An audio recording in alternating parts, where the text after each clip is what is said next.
Welcome back. JP Morgan Chase, one of the world's largest banks, of course, has now dropped its call for a U.S. recession in 2025. This follows the temporary trade truce between the two largest economies in the world, the U.S. and China. That news gripped the markets yesterday.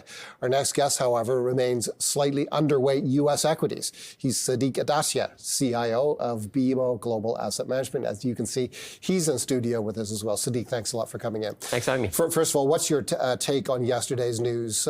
There was market euphoria, obviously. Is this a real reset in fundamentals in equity markets? Yeah, I think it's good. I mean, this goes even back to the first 90-day pause we had on the broader world economy. I think we're getting to a stage where everybody's getting to the realization that tariffs are going to be there, but probably 10% is that minimum baseline you're going to get. We're likely not going to see 100% tariffs across the board. I think that was the initial negotiating tactic, to make things be exceptionally high that you came to the table to negotiate. I think with China it's quite different. As we know, they're a strong economy on their own.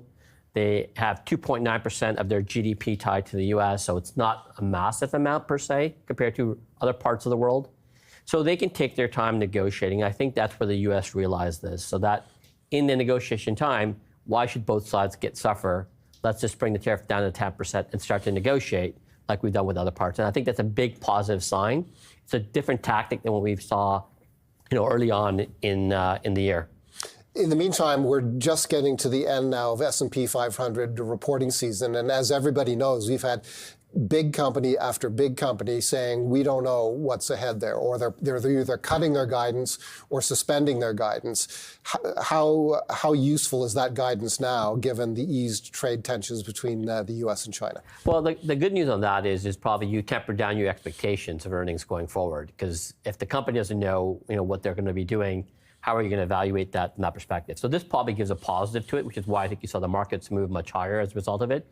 I still think that companies will be cautious in how they spend going forward, because it's still not 100% clear what the tariffs are going to eventually look like, and if any particular sector or segment of the market is going to get hit harder down the road as well.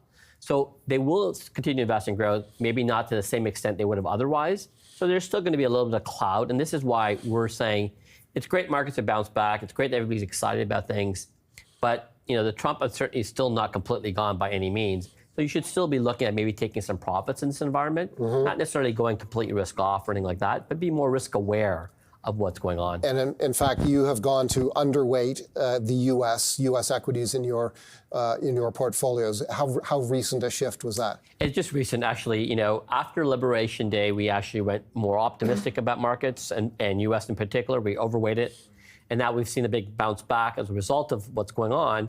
And now we're taking profits to gain along the way. I mean, we've been bullish on the U.S. for multiple years now.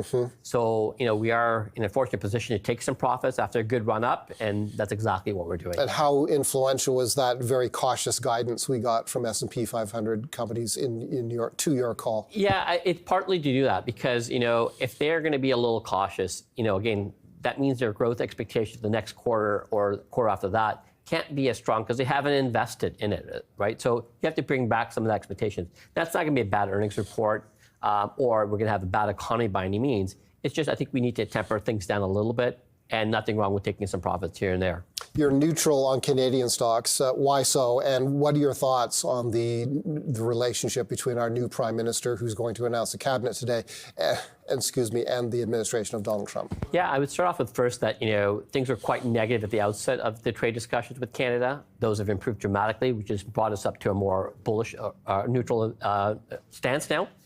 But I think the key here is that we now have one leader in charge that has so far had a pretty good relationship with Trump. We haven't seen some outlandish comments coming through at the moment. That's a positive, I think, going forward. Now, the other thing to that is that Canada's economy is still relatively weak. We've seen the unemployment numbers go a little higher than expected. So I do think Bank of Canada will probably cut rates a little faster, and that will help spur activity and help drive the economy higher. So right now, we went from underweight to neutral, but we're not going yet to overweight quite yet until we start seeing those rate cuts happen. Okay, so where you are overweight is EFI stocks, Europe, Asia, and the Far East. Why so? Yeah, I think when you look at valuation perspective, that gives you the best compelling valuations. The dividend yields are much higher as well. We're seeing a better, environment on the tariff side. So that was one of the things we were worried about on that. Now, I wouldn't say that international markets are much growthier than the U.S. market, but I think they're priced at the right rate, and therefore we're a little bit overweight international markets. But I think we still want to see more growth. We want to see the purchasing manufacturing index improve a little bit more. Germany do a lot better going forward. What's driving a lot of that market is on the Germany side in particular and others is that defense spending has been increasing. Right. And that's helping spur a little bit of the confidence back there. But I think it's still cautious for us in terms of don't go overly aggressive on the overweight. But given the balance of diversification here, I think this is where we're taking some money out of the U.S. and have moved it a little bit to the international. It's worked out well. How durable can that stimulus from elevated defense spending be in Germany? Well, I think generally, the defense spending is going to be important. Everybody's not counting on the U.S. And so when you're not counting on the U.S., you have to start thinking about how you're going to continue to stand up your own country. And I think this is where the defense spending is going to be important. The other part of that U.S. versus non-U.S. trade is a lot of the U.S. names are being boycotted. You've seen Coca-Cola, Tesla, McDonald's. So if more of that continues on, right, that means you need to look at other companies outside Canada, outside the U.S. that can continue to get some of that market share going forward. And that's why we want to diversify a little bit more outside. And you're underweight emerging market equities, and I assume that includes China, correct? So in fairness on this one is, we had this underweight prior to the deal. Right. I think we're a little bit more optimistic now going forward. We thought that would draw out a little longer than expected. But we do think if you think out longer term, you want to be in China, you want to be in emerging markets, biggest population. You're seeing some positivity on the tech side in China as well. Again, these are two strong economies that eventually will realize no need to, go after each other completely and destroy both economies. Work a little bit better. I think that will be the eventual outcome, though at a higher tariff rate than 10%, I think. Okay, let's finish with gold. It sagged significantly yesterday as equity markets soar, but you continue to be bullish on gold. We do, and today you can see it's back up again. The key with gold is a very good defensive hedge. It allows you to be optimistic about markets and still have that protection in place.